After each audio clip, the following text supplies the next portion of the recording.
Anyway, I don't know how many of you have been following Kevin through the day.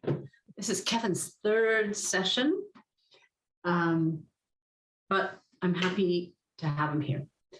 Before we start, I want to acknowledge that Legal Aid BC and Law Foundation are working on the territories of the Coast Salish peoples, the Musqueam, Squamish, and Tsleil-Waututh peoples, and are grateful for that opportunity.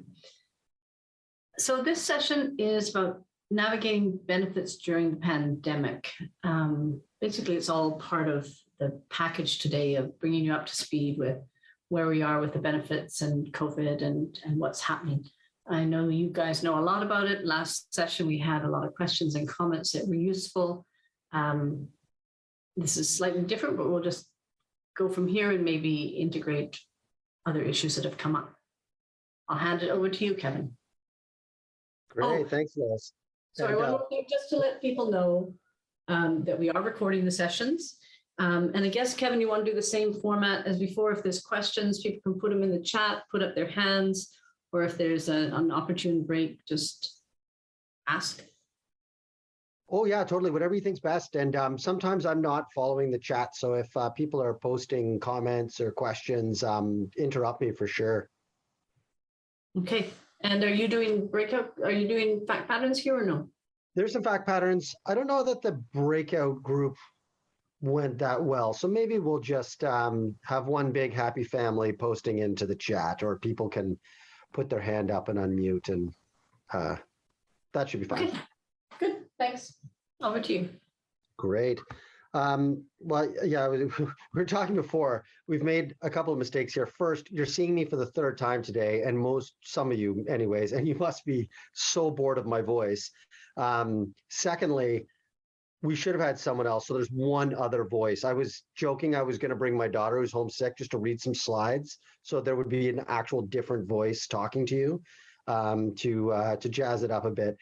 And then the last thing is, probably in an ideal world, for those that have been connected throughout the day, we probably should have done this one before the last one, sort of done, how to stay out of trouble, how to figure things out, and then do a session on, okay, well, now you're in trouble. So what do we do? But that's okay. It'll all fit together. So there will be a little bit of overlap, but I'm hoping we'll get to some new stuff here. And new is the key word. A lot of this is new to me. It's changing by the day. I can sit down and try to read stuff, but this is something that you folks live day in, day out. So I do hope there is some opportunity to share experiences or problems or sort of little warnings. And so hopefully we can use the chat function to do a little bit of that. And lastly, I'll note it is indeed not 2020, so you can just ignore. We're off to a roaring start with the cover slide here. So, okay. So what are we going to do? We're going to do again. The focus is really on these federal pandemic-related benefits. We got our enhanced extended employment insurance, and we got the other pandemic related benefits. And we're going to look at the overview of some of the changes to both of those. I don't, just in the interest of time, I'm not going to go back to scratch on all these benefits because you'd be here for longer than you want to be. But if I'm kind of skipping to going into changes or updates and people are thinking, well, hey, can you go back a step and explain how this works? That's totally fine. Just pop something in the chat and I'm happy to do that. But we'll try to focus on changes and updates. And take a look at, okay, what should my client be applying for? It's not simple anymore. There's a lot of stuff out there. So, what should your client be applying for? But probably the most important bit is looking at how all these benefits interact and intersect. As people are probably figuring out, you apply for one benefit, then it has ripple effects for this and this and this. So one recent one, and we will get to it, I applied for CERB. What are the ripple effects? Well, now my GIS is getting impacted. So all these benefits rub together and interface, and it's really hard to sort out. So we're going to try to look at some of the interactions. And again, we'll try to look at potential problems and see if there are solutions to try to navigate this whole scene. So I put this at the start of the last presentation, so sorry for those of you who have already seen it, but there's so many benefits, and we're using short forms. So I just wanted to post this so that when we start using short forms, people have some idea what those short forms actually mean, because it's really annoying to see short forms that you don't know what they mean. So again, the big ones, CRB refers to Canada Recovery Benefit, Canada Recovery Sickness Benefit, Canada Recovery Caregiving Benefit. So those are the three sort of newer pandemic relief benefits. And to make matters more confusing, and I'll try to flag when I do this, there is an individual Canada Recovery Benefit, but sometimes collectively I'll call them the Canada Recovery Benefits so that I don't have to say all three of them over and over again. But hopefully I'll try to be clear about when I'm talking about a specific one versus all three together. And then, of course, Canada Emergency Response Benefit, and EI stands for employment employment insurance. And I think people should be mostly familiar with the other ones. So, okay, so with that in mind, I'm going to do, before we go into how the benefits interact and mess each other up, I'm going to do a quick overview just for people who may be less familiar with what these benefits are, but I'm going to try to move fairly quickly through this.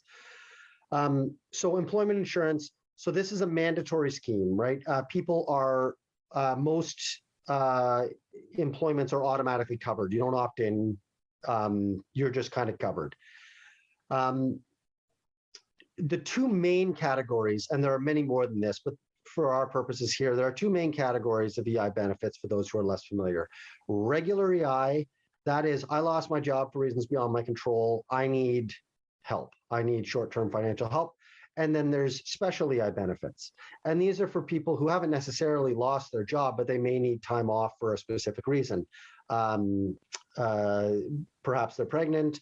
There's parental benefits for people caring for a young child, sickness benefits, and then a whole range of benefits that are for people caring for someone who is ill. It could be a child, an adult, or someone who is terminally ill.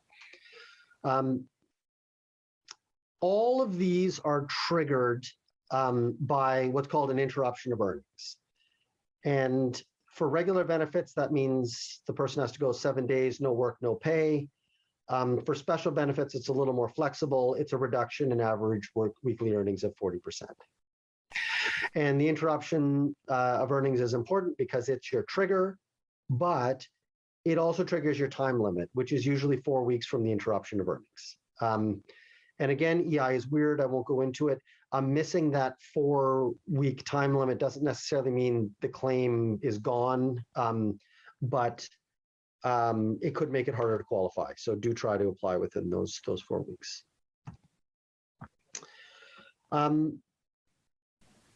Okay, and then here are a few points about EI. Some of these I covered in the update this morning, but we'll just go over them again quickly. So for the next year, the government's announced, and this makes things simple, we're getting a common entrance standard of 420 hours for all benefits in all places. Before, people might remember it changed depending on whether you lived in Saskatoon or in Montreal or in Victoria. Now it's the same, 420 across the board, and there's no difference between regular and special benefits. It's just 420. We still have the disqualifications for quitting without just cause or getting fired for misconduct. But as I mentioned this morning, these have been softened a bit in that it used to be that a disqualification would just draw a line through that date and you'd lose all the hours you've accumulated to that point, and you have to start again from zero and reaccumulate your hours. Now, they're only going to look at your last job, And if you quit or fired for misconduct, you won't get benefits, but you don't lose all your hours. In other words, if you get a new job that doesn't last long enough to completely qualify, you can still use your old hours, provided you're not fired or quit without just cause from that job. Another key overview point, and this will become when we talk about the rub between EI and PWD, this is an important point. EI requires that people are available and capable of working, and this is normally demonstrated through an active job search and a requirement that people accept suitable employment. So it's not a benefit that you can just passively get. Once you're through the front door, you still got to do the things that you need to do to be eligible for EI.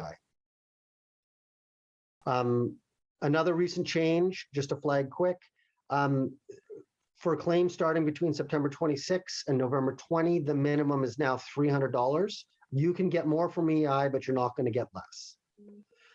After that, we're back to 55% of pre-injury earnings. So whatever you were earning before, you get 55% of it. And depending on how many hours and where the person lives, they're going to qualify for between 14 and 45 weeks now. Okay, so that's a real rough and ready overview of EI. Sorry, I'll just check the chat quickly. Okay, oh, thanks. Thanks, Arnie, for clarifying the phishing stuff. I always get that wrong, so it's always great when someone else can jump in. Okay, so now very quick rundown of the Canada Recovery benefits. So there's three of them. There's the main Canada Recovery benefit, and that's for people who lost earnings for reasons related to COVID. There's up to 54 weeks of benefits available. There's the Canada Recovery Caregiver benefit, and this is for people who have to provide care for a child or other dependent because the care has been interrupted because of COVID. And we have the Canada Recovery Sickness benefit, and that's for people who cannot work because they're sick with COVID or must isolate, and that's up to 4 weeks. Key point there, the Canada Recovery Sickness benefit, it's not for any type of illness, any type of injury. It's got to be related to COVID. So it's much less broad than the EI sickness benefits. And all of this is ending October 23rd, unless we get an announcement that there's going to be an extension. So we wait, but we'll work on the information we have, which is that this whole program is going to wrap up in a couple of weeks.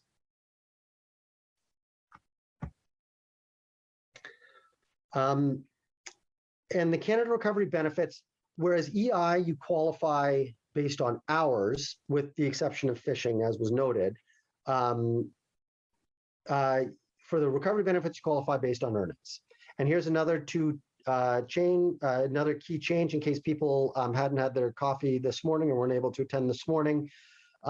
Money from EI claims that started after September 27, 2020, so about a year ago, are going to count towards that $5,000 now. So if you get people coming in your door in the next couple of weeks that have run out of EI, they can use those EI monies to get up to the $5,000 and then qualify for a few weeks of the remaining Canada Recovery benefits.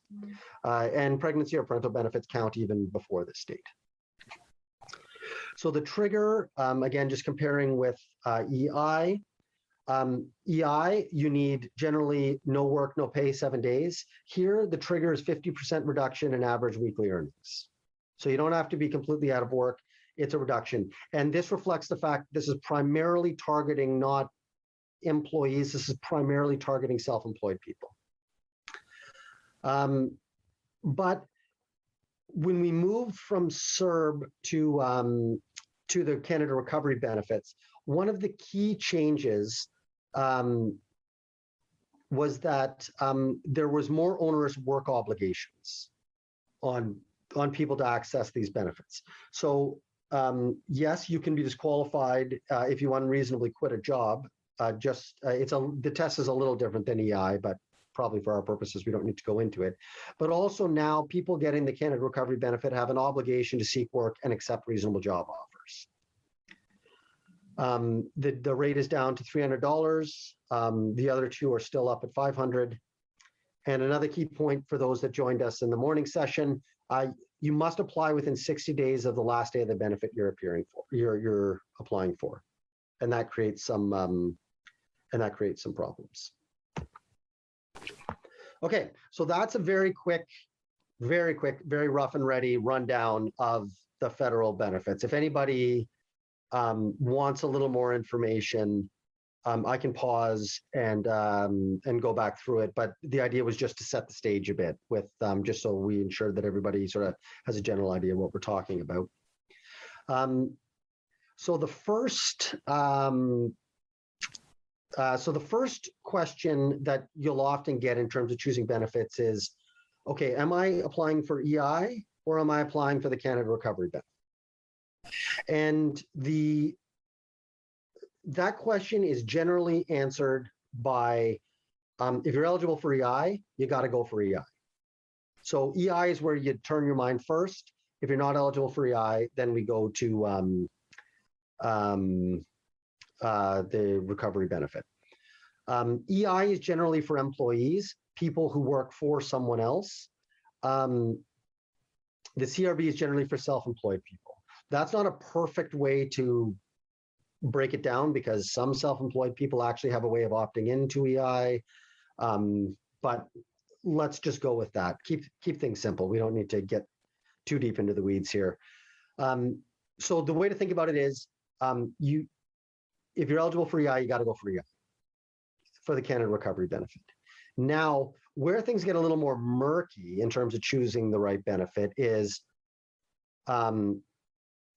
do I apply for EI sickness? So EI has a sickness benefit, and there's this Canada Recovery Sickness Benefit.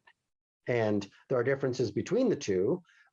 Most notably, EI covers all sicknesses, all injuries if you can't work, whereas the recovery benefit targets only COVID-related illnesses and quarantining. But you actually have a choice there. And there's a lot of things that might go into that choice. How long is the illness going to last? How much am I going to get from EI? Am I a high wage earner that's going to go up over the $500, or is there really no advantage? How much time am I going to be late applying for EI if I get the recovery benefit first? So there's a lot that goes into it. Because these programs are probably wrapping up pretty soon, I don't think it's a critical thing we need to go too deep into, but just know there is a choice there. But you can't get more than once at the same time, more than one benefit at the same time. You can't get EI sickness and the Canada Recovery Sickness Benefit at the same time. That's a no-no. You got to go one or the other, but you can't do both. Although you could go in sequence. Going in sequence is not a problem, assuming you qualify for both.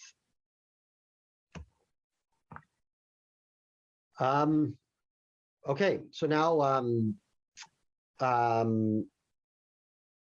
let's look at, okay, so what are we seeing in terms of problems? And if people are seeing problems and want to flag them for the group, please use the chat.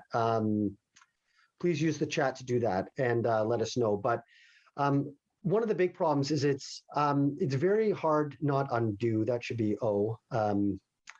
Grammar was never my forte here. When people apply for the benefit, it can actually be difficult to undo when they get on the wrong benefit. Because of these time limits. A 60-day time limit and also the time limit to apply for EI makes it difficult to go back and undo things after the fact. So it is important that you help guide your clients to applying for the right one. The communication between EI, who administers the EI program, and the EI recovery benefit, or what people commonly call CERB through Service Canada, and the CRA, who does these other pandemic benefits, has been brutal. And getting them to sort out when someone gets stuck in the middle has been awful. A lot of time going back and forth, really tricky. And another thing that people haven't really I don't think they paid enough attention to when they designed this thing, and we talked about this a little bit this morning, is often people will have an active EI benefit period, but they're not actually eligible for EI. Now, some of you who are not as familiar with EI are probably shaking your heads and saying, what are you talking about? That makes no sense. But the example we used this morning is one. Someone may have enough hours to qualify for EI, and they might have automatically got rolled onto EI when CERB wrapped up, but they might have a sick child at home, so they're not actually available for work.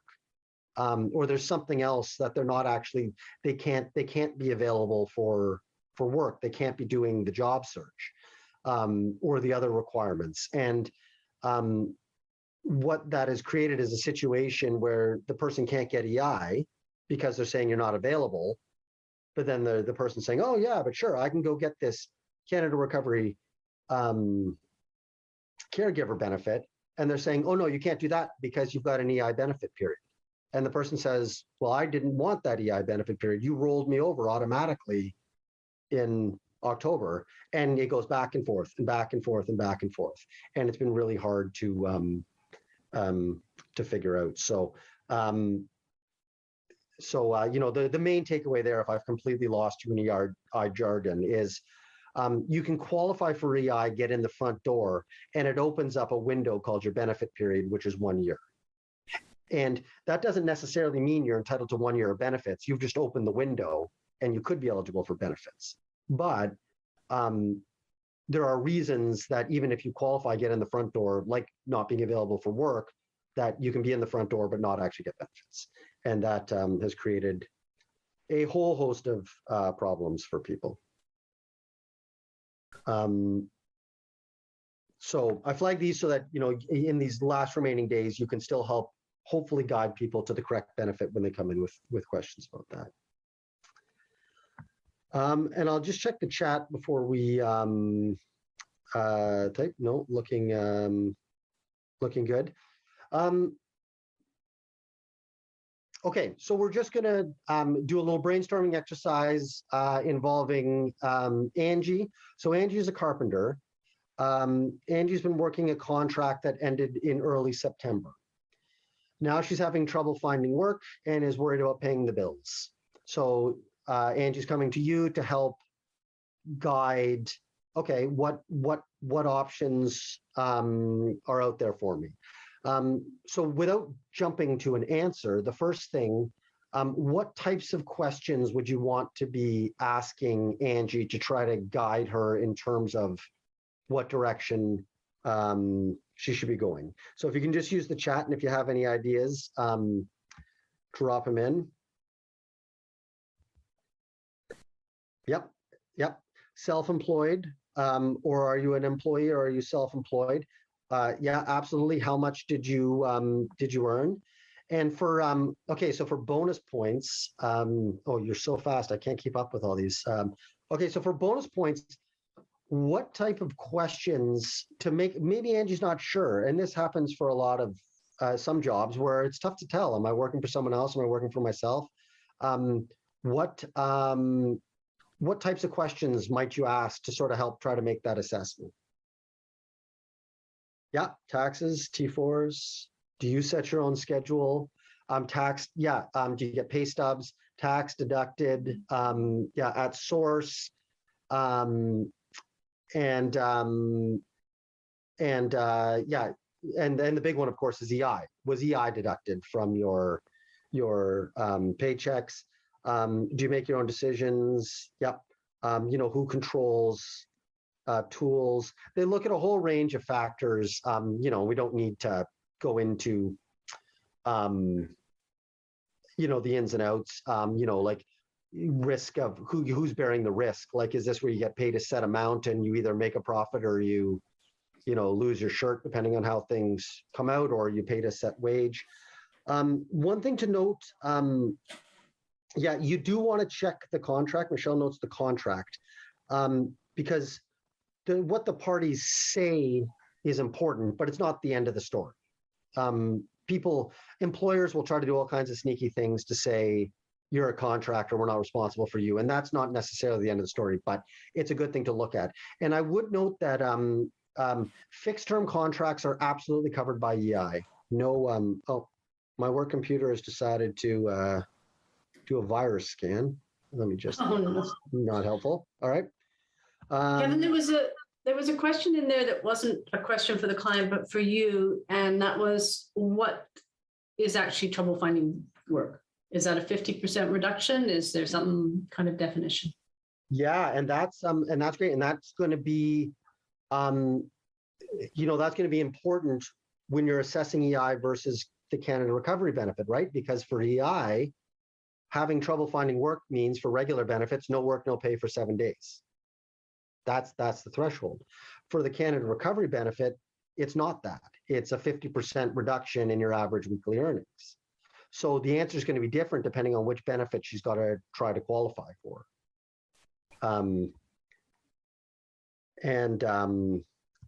Yeah, it's not, and it's often not easy, but there are different standards there. But yeah, just wanted to finish that. Contract work, fixed term contracts are absolutely covered by EI. There's nothing magic about fixed term contracts that makes them outside the EI system. If you're an employee, you're working a fixed term contract, you can still qualify for EI. Definitely not an issue. Yeah, and that's a good one for EI. Always, have you worked other jobs? Because it's not just jobs, not just hours from your last job. Any job in usually the last year is going to help qualify. So that's great. Awesome.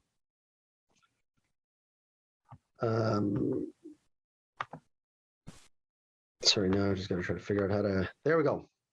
Okay, so we took a little bit of a look at the rub between EI and the Canada Recovery Benefits. And now, hopefully we can take a look at EI, the Canada Recovery Benefits, and welfare, disability assistance, income assistance. Unfortunately, the usual rules are very complicated, but the current rules are very easy, which is nice. So we'll start with the complicated usual rules. This is a table. Allison, if you are on this call and I have made a mess of this and gotten anything wrong, please set me straight. But this is what, outside usual COVID rules, this is a summary of income treatments when someone is on disability assistance or income assistance. So normally you'll see EI is split. Certain EI benefits, they're exempt. Other EI benefits are unearned and deducted, dollar for dollar. You know, there's a few exempt CPP, but all other CPP is unearned and deducted. Probably not that relevant for this presentation, but note that when you're dealing with lump sum retro payments, I'll just note it. It doesn't really tie to a lot of this material, but often that can be income in the month it comes in, but then it's okay. So often it is much more advantageous to have things paid as a one single lump sum retro versus having it spread out.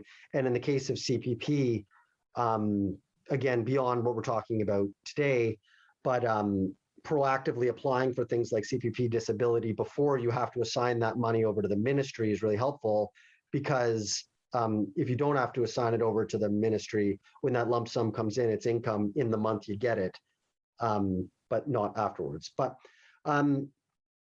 these are the usual rules. You can see pretty complicated. Just going to check. Oh, yeah, I nailed it. Oh, that's good. It's not too late for, I will undoubtedly get something wrong here and you can all correct me. But at least for now, things are relatively simple, at least for clients who have been on PWD or been getting assistance for a while. So that April 2nd date is really critical.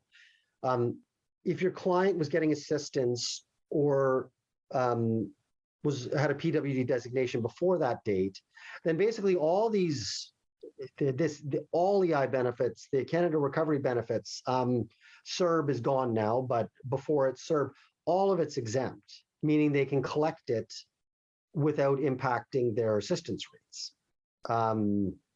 Really useful. That is scheduled to end at the end of 2021. And unless it's extended, we'll be going back to the usual rules in the new year. For the recovery benefits, it may not matter that much because that, unless they extend that program, but for EI, as we'll come to, it could be a thing because EI is not going anywhere.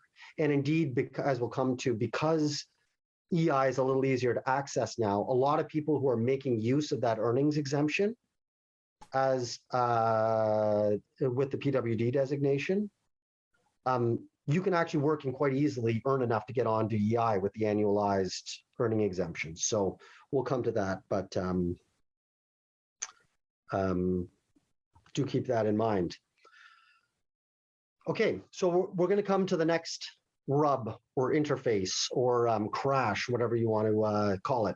What happens when EI and CRB interact with PWD? So as we've talked about, the deduction really isn't the problem we're seeing right now. The government's exempted this, which has been really helpful. Most of the issues that I have been hearing about actually have to do with EI's job search requirements. Or at least uncertainty about what the job search is going to require. So EI does require active efforts to get back into the workforce.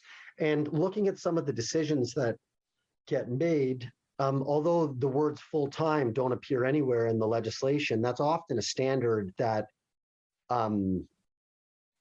that gets held out there. In other words, you can get in trouble with EI if you're unduly narrow with your job search. But of course, this creates a problem because many people with the PWD designation can't work full time. That it's not something they can do. So a lot of people are coming and saying, okay, I work part time and got onto EI, but what do I have to do now in terms of a job search to keep getting the benefits? And the answer is not clear. And eventually, we're probably going to have to take a case on this to try to sort things out.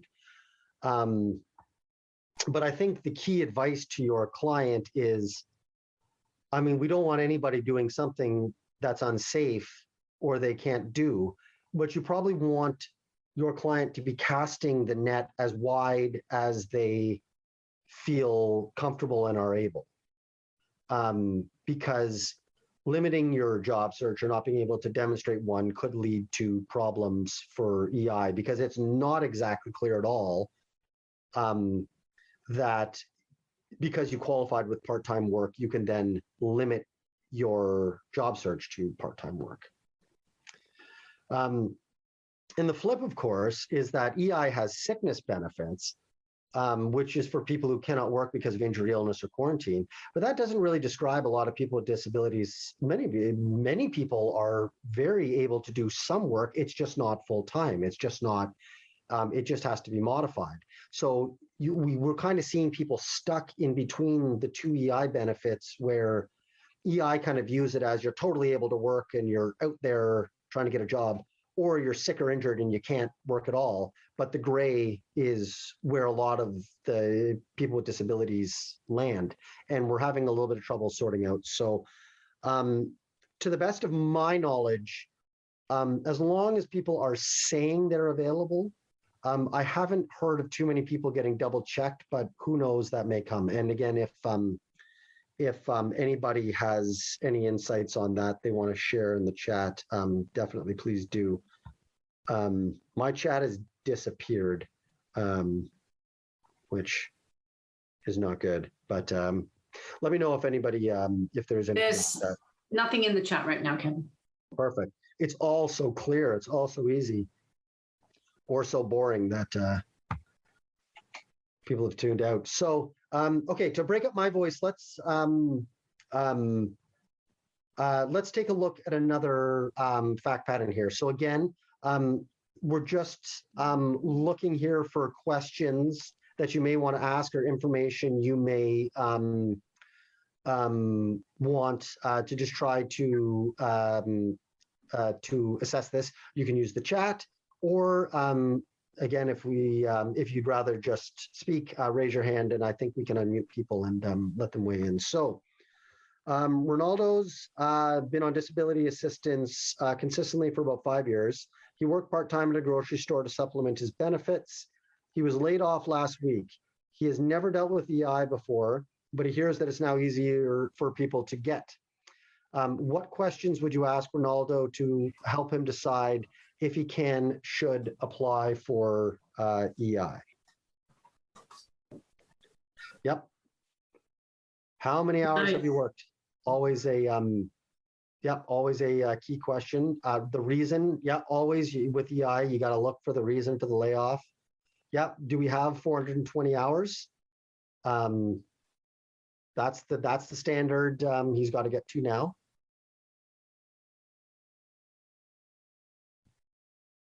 So these are all great front door questions, but what if we try to think ahead? So let's say we're how much have you made this year? What if we think ahead to, okay, so we can help Ronaldo get through the door, get qualified for EI, but what are some questions you may want to do to think 2 steps ahead, not just one? And that's great. Are you looking for work? Are you doing a job search, willing and capable of working? What kind of jobs, number of hours are you able to work? All important stuff, because again, people, we provide advice. People make decisions for themselves. It's not our job to micromanage. We provide advice, but if somebody is really going to be limiting their job search, often people who are less familiar with EI may not fully process, wait, hang on, I actually have to continue with a job search after the fact. And if there's no plan to do that, you may be setting people up. You may be helping them, but setting them up for disaster on the other end. So, all great stuff. Check. Will claim last be long past 2021, right? Because again, that's where we're getting back into the deductions, where we've got some thinking to do about whether this is actually going to get you anywhere. Because if you get the EI but can't keep it, limiting work search, how much we're earning, all great ideas. And I would just note, you can open an EI claim, but not claim benefits. It's weird. You can go through the front door, establish a claim, but then just not submit your weekly reports to get benefits. That is an option.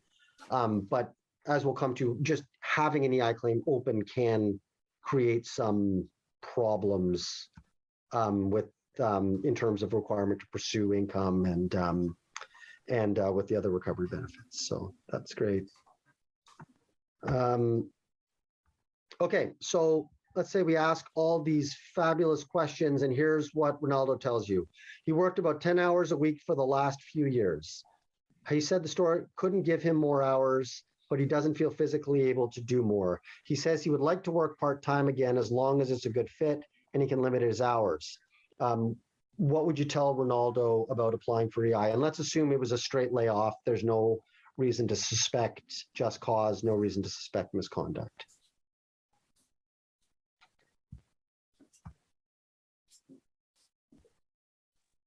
Yeah, few red flags. Yeah, if you don't want to work full time. And again, I don't want to scare people. There's nothing in the act that says you have to be able to work full time. There are some decisions that imply that. But what they're really looking at is whether he's self-limiting.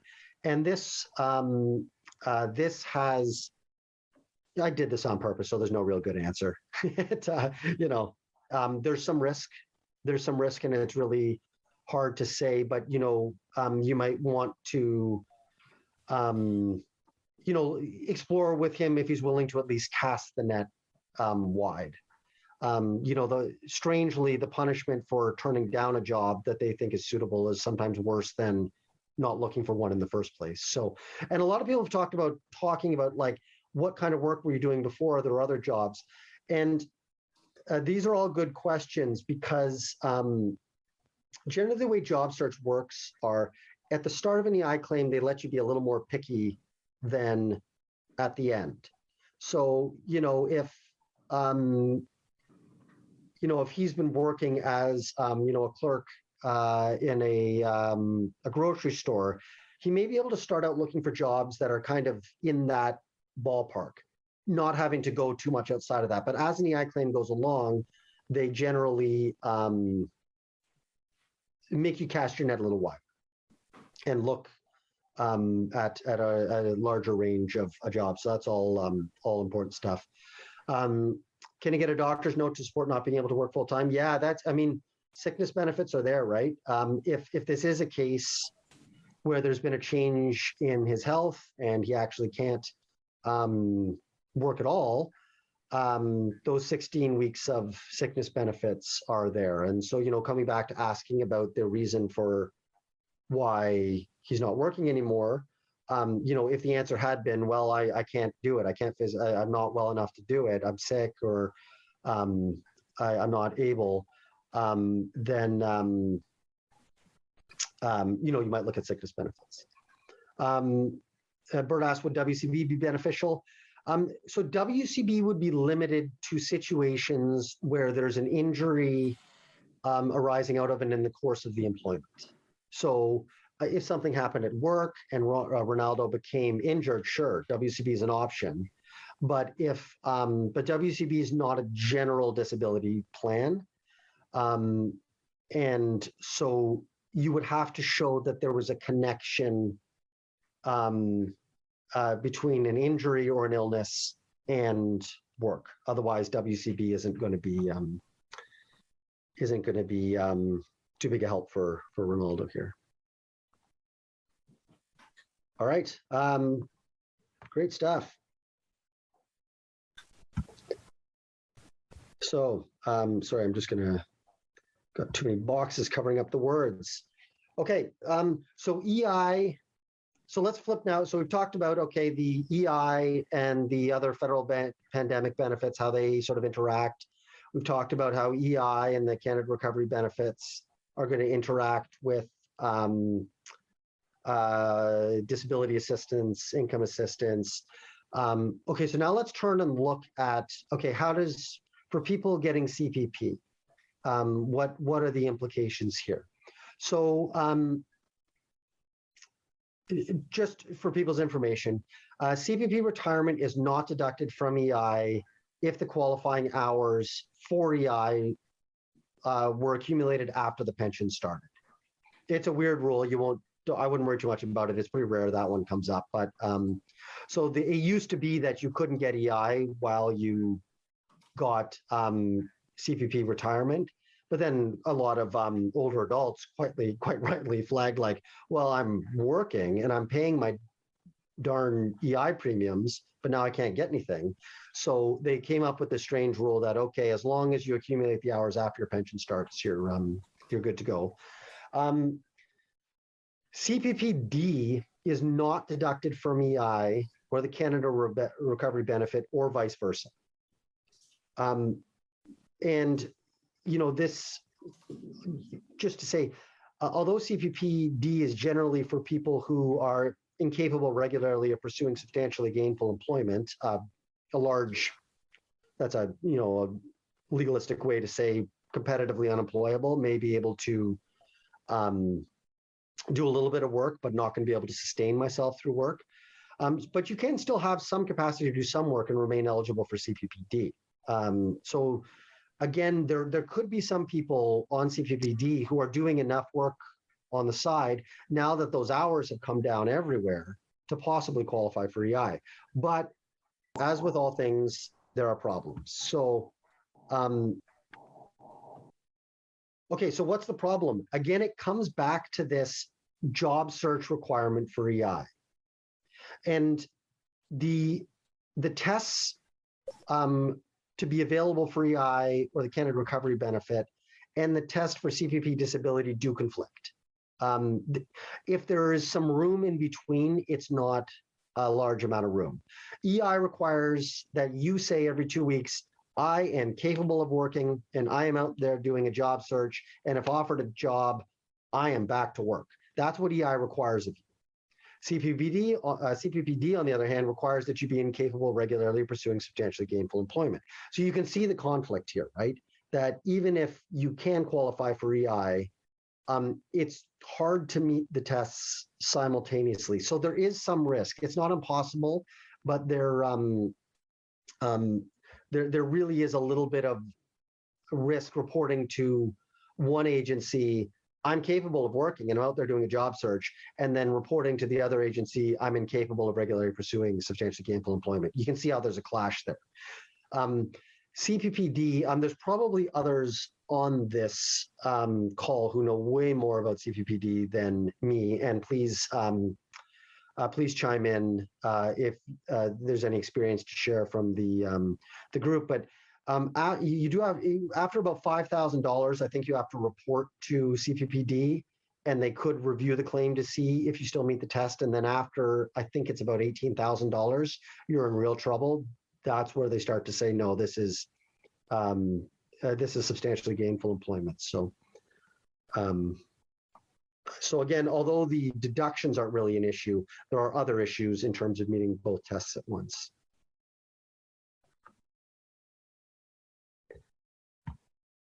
Okay, so let's look at another scenario here. So Lois, what time are we going to here? 3:15. 3:15. Oh, sorry, what time is it? Give me a sec. Sarah, what time are we going until? I don't have my shed on. Let me check. We are going to 3:30. 3:30. Why are you so surprised, Kevin? You don't want to? Well, I got good news for everybody. My phone's saying 2 o'clock, and I don't have another hour and a half of content for you folks. So you got to have plans. I think that was part of our plan too, that just to put this space in there, but that's fine if it ends early. All right, good news for everybody at the end of the day. Okay, sorry, I'm just going to quickly check the chat here because it looks like some information on CPPD. I've had overpayments assessed when someone has collected regular EI and applied for CPP. Yeah, CPPD, that is. Okay, yeah, good to know. That seems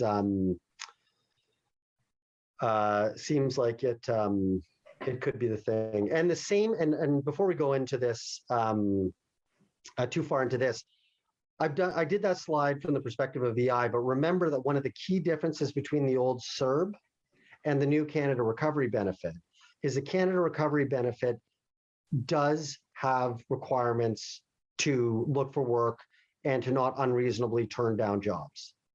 So it's not exactly the same as EI, but this Canada Recovery Benefit, you are still going to have to say that you are out there trying to get back to work.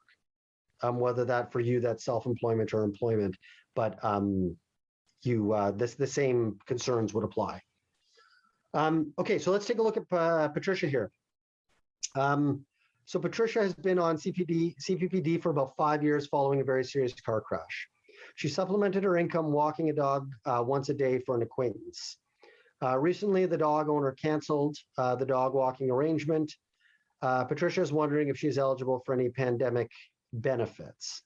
What questions would you ask Patricia? So as usual, at this point, in case anyone hasn't, you've seen enough scenarios for me today, don't worry about getting the answer right. What information would you want? Like what are you going to want to ask Patricia? Just throw it in the chat, or feel free to raise your hand if you'd rather just chime in with your voice. Yeah, both really good. Why did they cancel? What's the reason? And how much did you earn? Yeah, did you declare that income on taxes? Sonia, I seem to recall we talked about a file that wasn't too far off this one, actually. Did you earn more than $5,000? Yep. Yep. All good questions. So like the last one though, so let's go not just one step ahead, let's go 2 steps ahead. These are all great questions because I can see where people are going, like, do we have potential claim for a candidate recovery benefit? But just like the last one, jumping 2 steps ahead, what would we might want to ask Patricia? Yeah, there you go. Again, okay. Getting through the front door is only the front door. You still have to do the things to get the benefits every week. So yeah, are you willing to look for work? Are you willing to accept work? What does this look like for you? Yeah, did you earn more than the CPPD exemptions? Or at least the amount that's going to trigger a review to take a look at, cause CPPD to take a look. So all great answers. And just coming back to the why did they cancel the arrangement, that's important again, because although it hasn't been too much of an issue because it's primarily a self-report system, the candidate recovery benefit is only available for people who have income interrupted due to COVID. I don't know how they're checking that, and we've had in rooms like this many discussions about how far that goes, but not, especially now, not every job loss is because of COVID. I haven't heard them checking much. I haven't heard them going deep on this. I'm not sure it's an issue, but that's what the rules actually say. So it is a good question to ask. Again, clients can make their own decisions about what benefits they want to apply for, but we do want to give them the risks. We want to say, okay, you got to know going in, here are the risks. This is what could happen. So let's say Patricia tells you this. Patricia says the dog owner canceled the arrangement because she was working from home again and wanted to limit her contact because of COVID. Patricia never declared the money she earned on her taxes. She might consider another dog walking job, but has no intention of looking for other work. So I've lost the chat again. Hopefully it'll pop up. So what would people tell Patricia?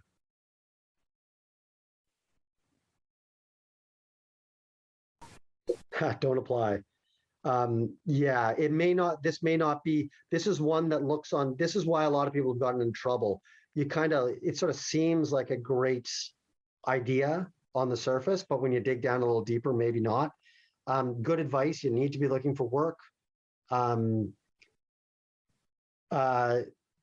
do you know how to find another dog walking job? At the very least, are you going to be casting that net fairly wide? Yeah, these are all good good points. And as Didi points out, well, now we got the tax problem, right? So are you making a problem? Are you taking a lot of risk for something that could just create headaches, because you do need a tax return now to apply for these benefits. Yeah, and as you get PWD, you always want to know, all the benefits that the person might be able to get. All good ideas. So again, the moral of the story is just because you can doesn't necessarily mean you should. That even if she crawls over that $5,000 mark, there's some risk to applying. So, okay. So now we come to EI, the Canada Recovery Benefit, and GIS. And when we get to the next slide, CERB is certainly relevant. But, theoretically, people getting GIS can still qualify for EI and CERB, and could also qualify for CERB last year, and many did. GIS is not deducted from EI or CERB, but, and at this point, I'm scared to flip the slide because I know there's been a lot of discussion of this, and I know this has been a headache for many, and has been a source of frustration for many, but EI, the Canada Recovery Benefits, and CERB are all taxable income that reduce GIS. So here's what we're seeing. For those that were in the morning session, GIS, and I should probably go back a step just to make sure everybody knows what GIS is. GIS is the Guaranteed Income Supplement. And so what it does is for older adults who are who don't have other income or savings, it's a top up. And generally what happens is they take 50 cents on the dollar off for any income other than OAS that you get. So what we're now seeing is everybody was happily getting their CERB payments, up until a year ago. Things are great. And then, well, things are not great, but at least you don't have problems with your GIS. And so now what's happening is all this money is taxable income. So now people are being told that their GIS is going to be well below what they thought it was. And CERB is done. The recovery benefits are soon going to be done. So a lot of people are now going to be left in a bit of a pickle with a very low GIS payment. This is really unfair.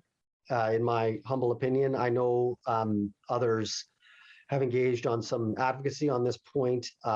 Hopefully there will be some changes to help out, but all I can do is tell you where we're at right now.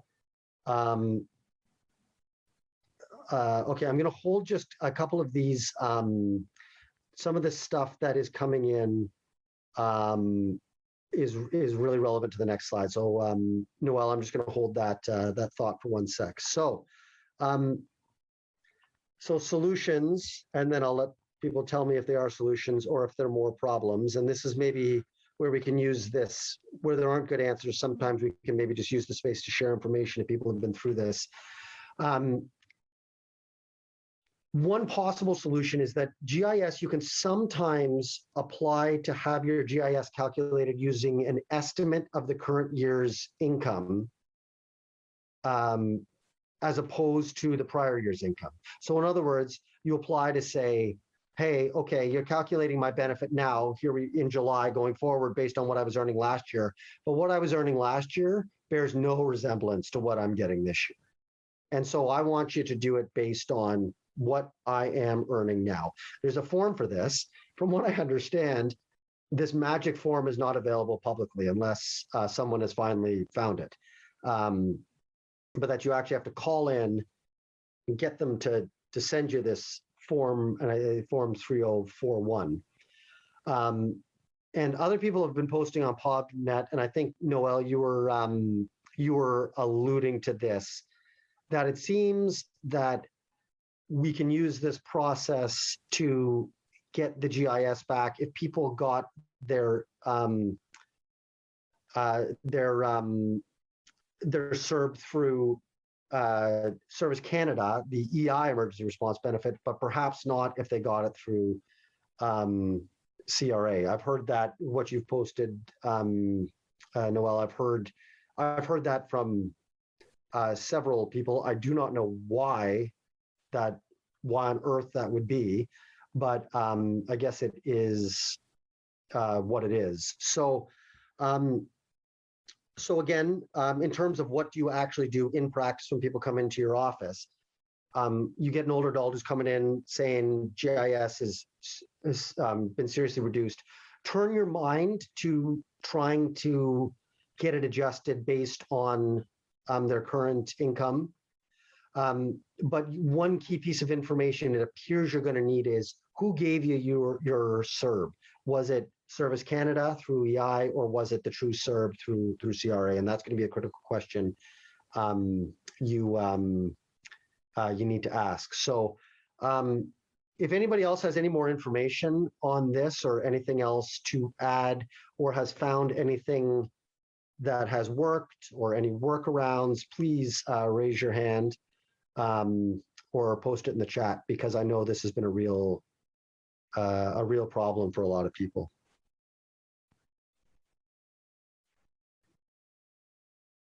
So I'm not seeing anybody who's got any magic. Yeah, I sent them to the MP.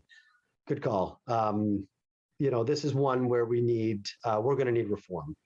To make this a little simpler, because it really does put a lot of people in a pretty tough spot.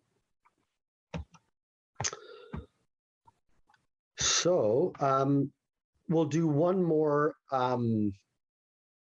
Although I've been talking too much, so I think I've just given away the entirety of this. But Terrence is retired.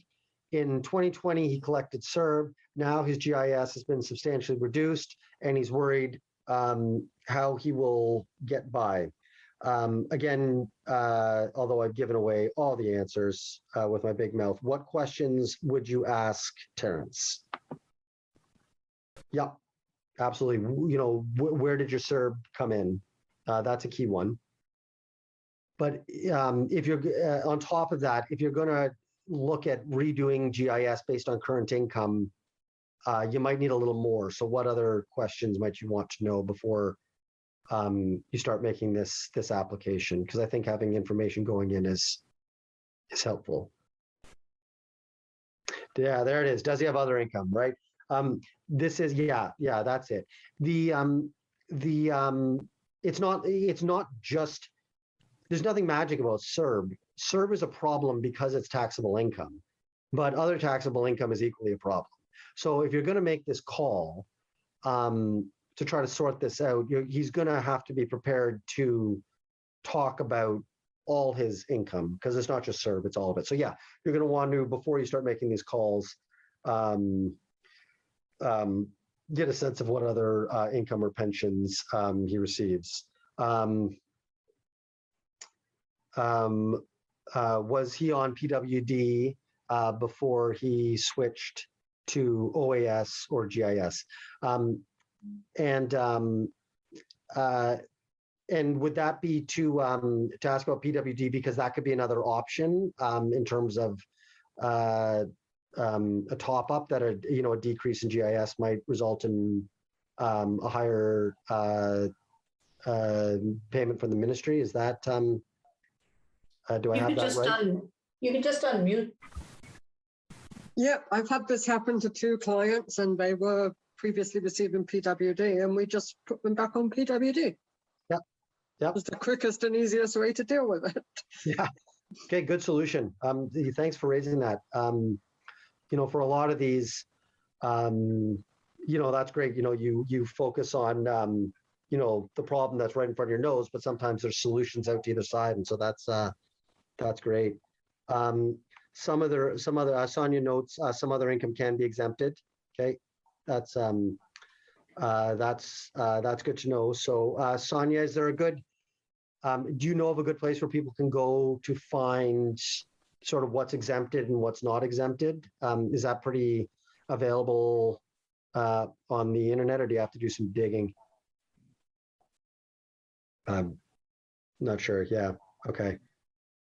But I'm sure it's out there. But that's a good thing to note. And sorry, I'm just looking. We have assisted some seniors getting income assistance from the ministry due to loss of GIS, but watch out. It would affect their SAFER if they get SAFER rent subsidies. It's amazing, isn't it? Like these cascading implications never stop. Like you get one benefit, it takes away from this benefit, so you get this benefit, then it impacts this benefit. It really never ends. There really is no end to all these different these interactions. But that's a great point. Thanks for pointing that out.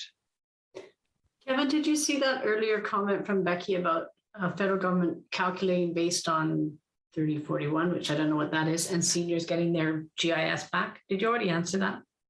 Comment on it? Told me the federal government had already recalculated based on that form, and seniors have gotten their GIS back.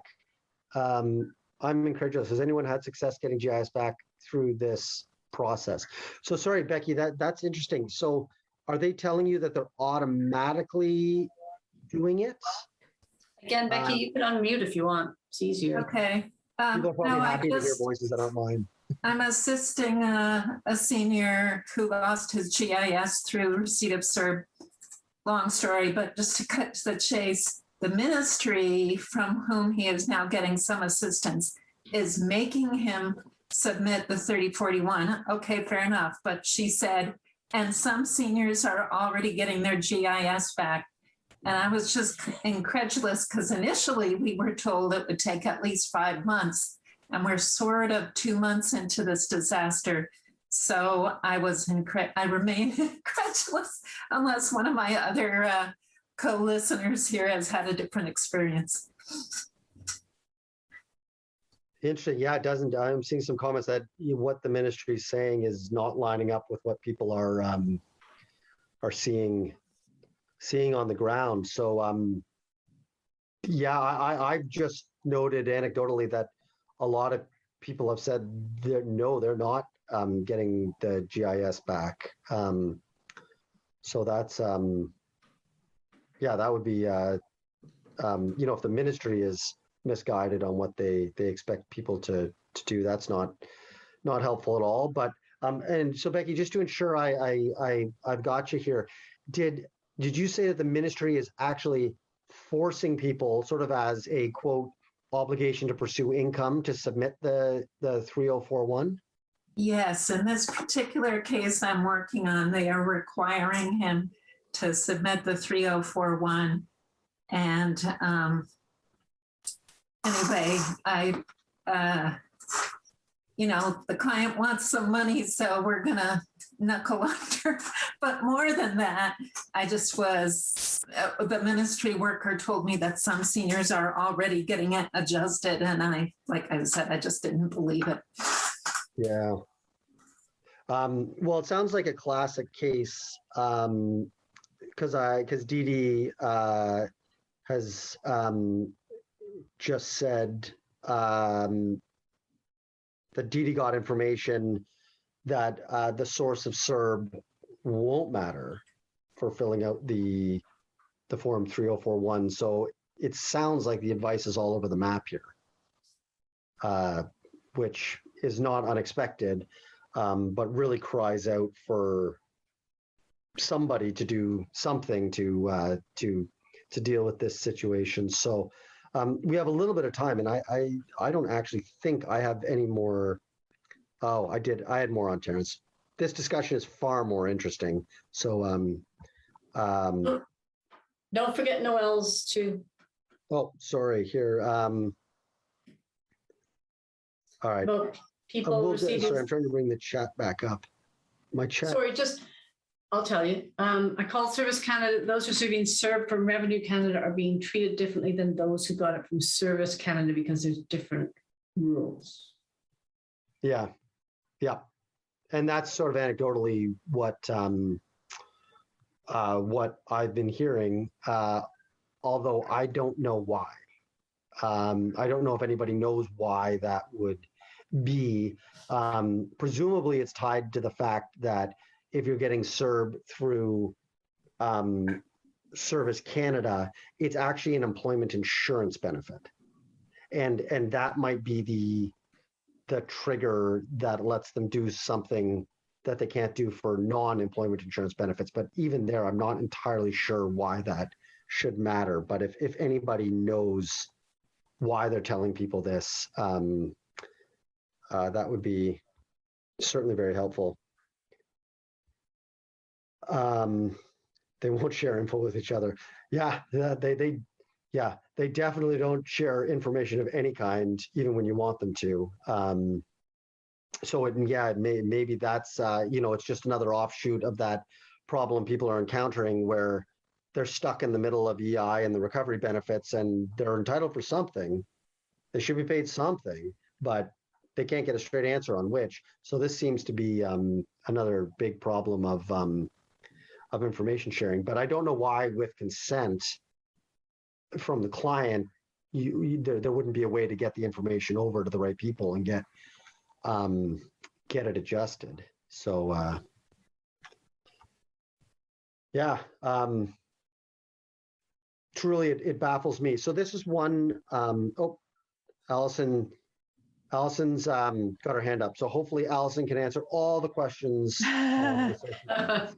Yeah, no, I don't have any magic answers. I've just been trying to figure out, like, it seems like Service Canada, people are getting mixed message. Like some people like Didi are saying, they're saying, doesn't matter, EI or CERB, we treat it all the same. Others are clearly being told we can only reassess if it was EI as opposed to true CERB.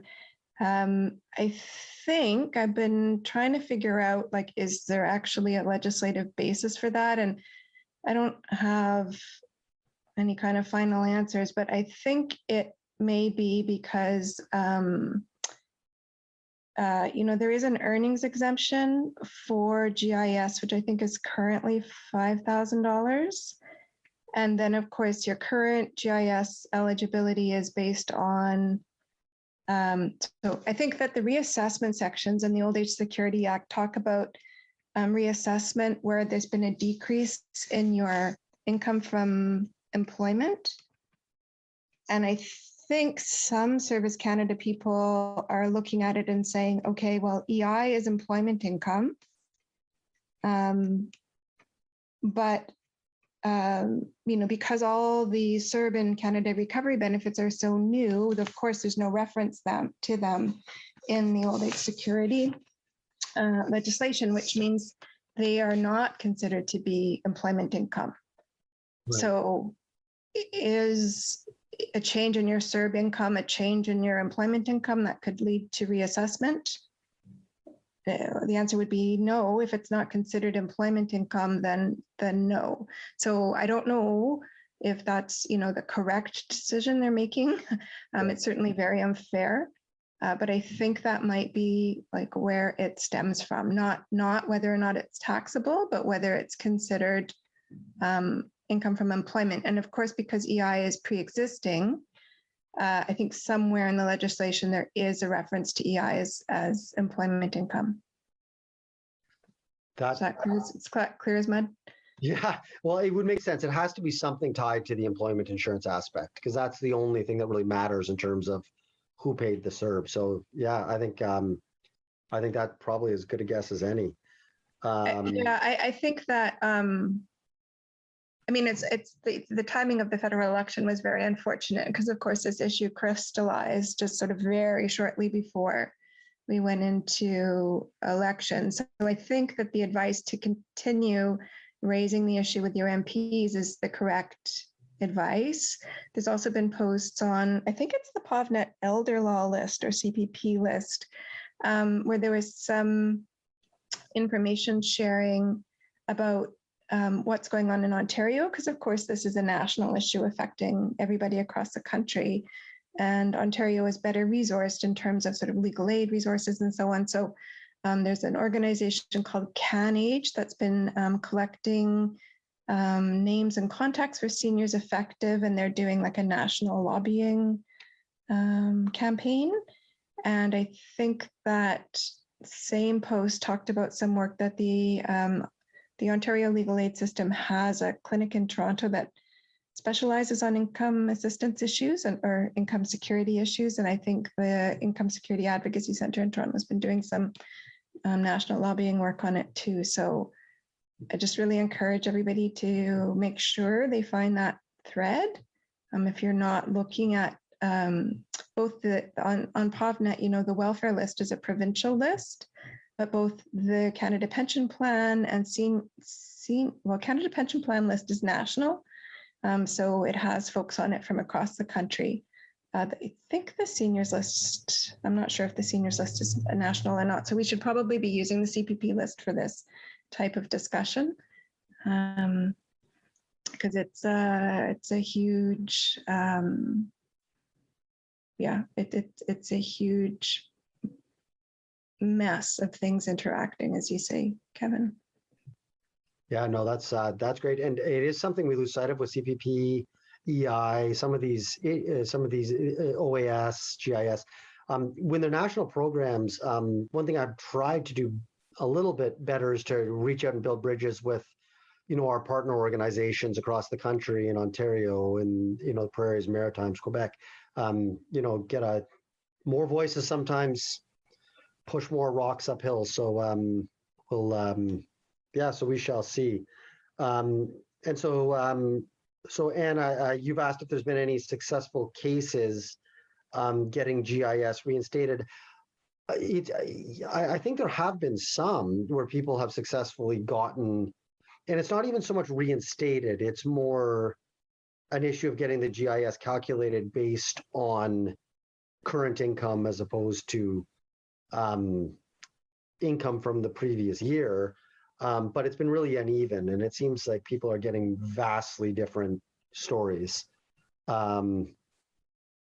Regular payments until June 2022. Right. Yeah. So I think people are just getting, it's who you get, who you talk to. So not to create work for people, but I wonder if it's almost a case where if you don't get the answer you like, you call back in until you find someone who's going to give you the one you do. But yeah, not an easy scenario. So well, I think this discussion is pretty much taking care of everything we would have told Terrence to do here, which is to call Service Canada, try to get this form, try to get it assessed based on his current income if he doesn't have any other income, and see what he can do. And then also keeping in mind some of the other thoughts that were shared about, looking for to go back to PWD if the GIS has been reduced. So again, everything interacts, everything collides. It's a classic one step forward, two step back sometimes, but yeah, that's all I hope to cover. I thought this was only an hour and 15 minutes. I didn't realize it was. You've done well. You've done an hour and a half. Well, there you go. So I'm sure. And there's a question from Anna in the chat that I don't think you saw. Oh. I think I did see that. Was Anna just asking if there'd been any successful? Let's just see here. Are you talking? Sorry, I have assisted a senior who got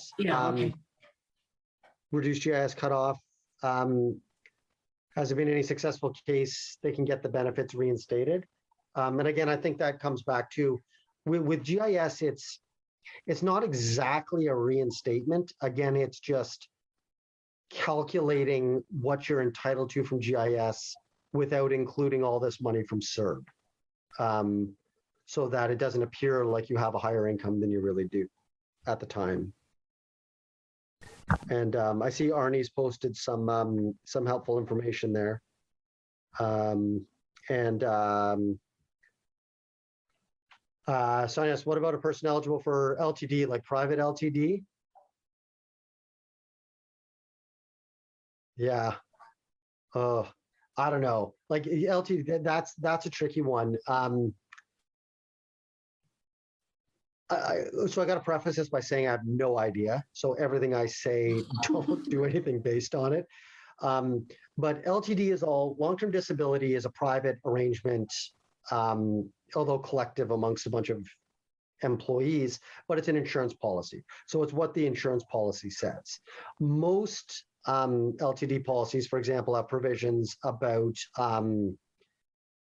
repaying CPP disability, for example. If someone's entitled to LTD and CPP disability, maybe letting the person keep a bit, but repaying most of it. So it would all depend what that policy says. And Yeah, good point. I mean, if the worker is lucky enough to have a union, that's the place to send them to figure out what is going on with the LTD policy. I would guess that most of these benefits, the CERB shouldn't necessarily be deducted because they probably wouldn't have been provided for in the policy. But I don't really, I got to be honest, I don't really know. And then is it better to wait to apply for CPPD? Again, with the private benefits like LTD, I'm a little out of my depth, so I want to be a little bit cautious.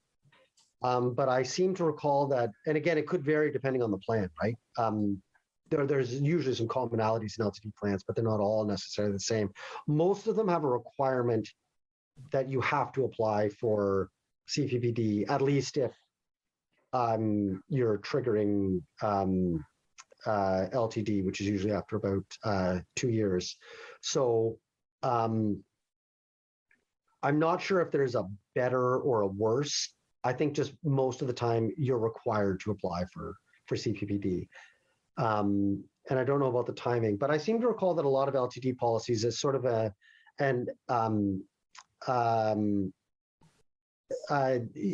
part of an incentive, may let your client keep a little bit of their CPPD, like maybe 10%. And so they give you a bit of an incentive to fight for it.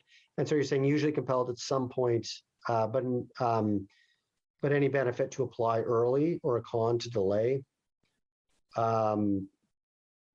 Yeah, I don't really know, Sonia. I fear that if I try to answer, I will only give you bad information. So I don't think there's a big difference, but if you do have one of those workers who's lucky enough to have an LTD policy, and yeah, Don, I mean, I echo, a lot of people just aren't lucky enough to have it. So you're going to be forced to apply, but I don't know about the timing and whether it matters when.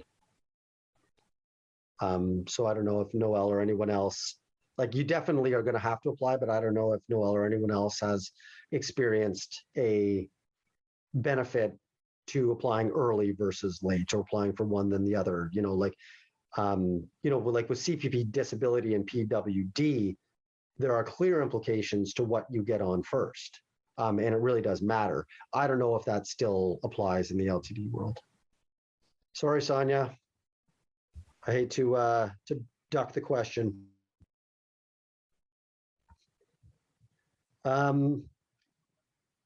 Okay, well, I'm happy to stay and answer any questions anybody has, but I won't drag this out and make people stay any longer than they have to. Lois, if you're okay. Yep. Oh, there, Heather has the answer. Yeah, LTD will ask the client to apply for CPPD after being on LTD. Okay, that's not the answer. Okay. So again, you're going to be compelled to apply. Whether there's an advantage to doing it before you're compelled to apply or not, I don't know, but yeah. Okay, well, as Lily says, thank you very much. Thanks for signing on for 3 sessions in one day. Anyway, it's very informative. Feedback's been really positive, and I think it's information that people need, even if you don't have all the answers. So thank you. And thank you, everyone. And now you don't have to hear from me again for the rest of this conference. So, well, maybe they'll miss you. I don't think so.